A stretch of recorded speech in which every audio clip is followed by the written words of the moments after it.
Yo, what's going on, everybody? Welcome back. And on the screen today, you're going to be watching some NBA 2K18 stage gameplay. And Black Ops 3 is still getting patch updates, which shows how good of a developer Treyarch is. This game is almost 3 years old. It's like 2.5, give or take, whatever you want to call it. And they're still updating the game and still, fixing stuff, exploits and stuff like that. So, salute to Treyarch, obviously.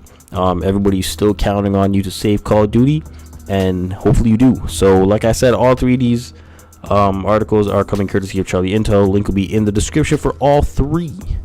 And if you're playing Black Ops 3, there's a new patch update, version 1.28 for PS4 and Xbox One, and it's 2.1 gigs on both. And then it says, not mentioned in the patch notes, a new section has been added under the leaderboards for Prop Hunt. Prop Hunt hasn't been in Black Ops 3 before, but I'm guessing it's either coming or it's already in the game. So just a couple general stability updates.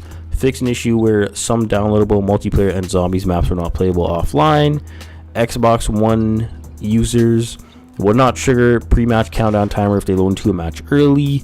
They fix some miscellaneous collision issues and exploitable locations on Redwood Snow. They fix an issue where end of game victory banner might display the wrong color in Infected. Fixed a couple things in Zombies with the gobble gums.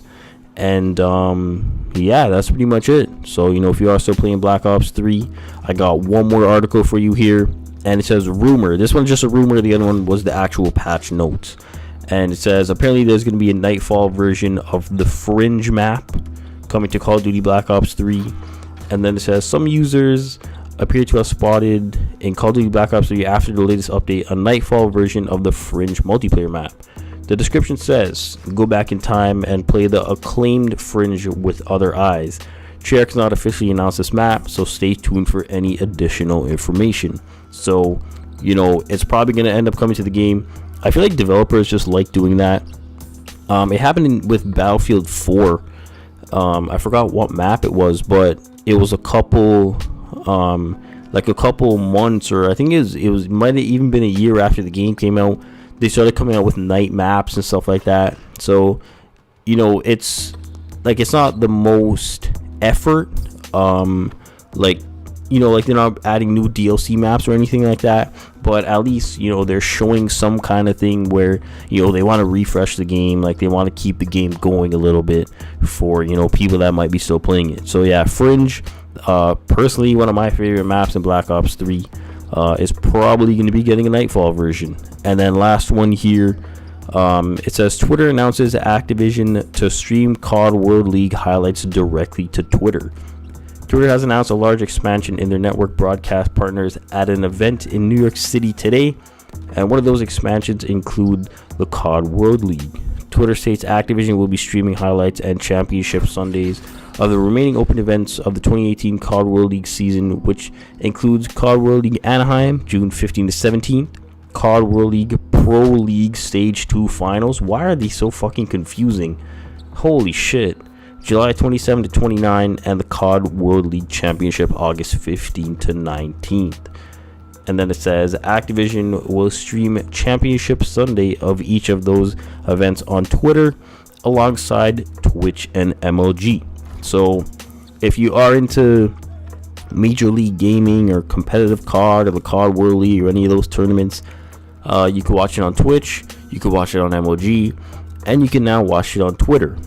Me personally, I'm not going to be watching any of these events because, like I've said before, in my personal opinion, competitive COD has ruined COD when, the 1% of people that play the game or play the competitive, playlist complain about something and then they're going to patch it for everybody. It's like, that doesn't really make any sense to me. Like, you don't cater to the 1%. You cater to the majority. When somebody's voting to become, when people are voting to become president or prime minister or whatever you have, they don't take the person with the least votes. They don't take the fucking, I know for us it's like the Green Party or something. They get 1% of the votes, right? like they don't end up becoming prime minister or president or whatever you want to call it, like the person that has the majority of the votes. But you know, I'm nobody to judge. I'm just a super small voice in the community, and I don't want to get all riled up on this situation.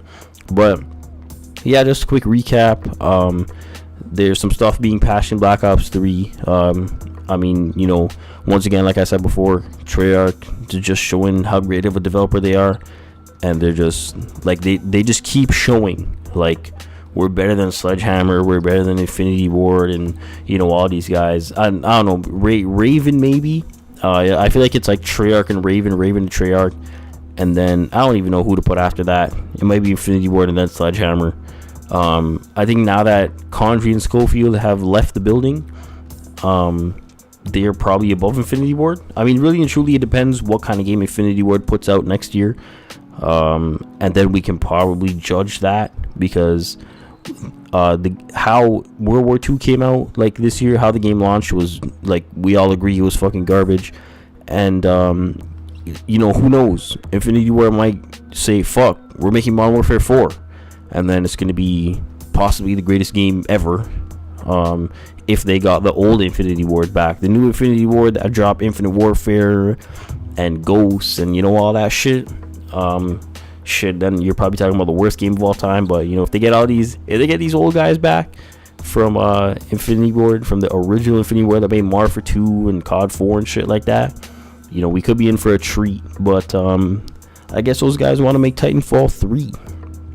And then, like I said before, there might be a night version of Fringe, if you're interested in that. I'm interested to see how that would play, because I know in Battlefield, like, you have flashlights and you have like the night vision goggles or the infrared goggles or whatever you want to call it. Like, I'm pretty sure there's infrared in Black Ops 3, but there's no like night vision or like a flashlight, because, you know, if you put on an infrared like scope, then you actually have to aim down your sight to be able to see people, right? But with the flashlight, you know, like, you don't have to aim down your sight and be moving super slow.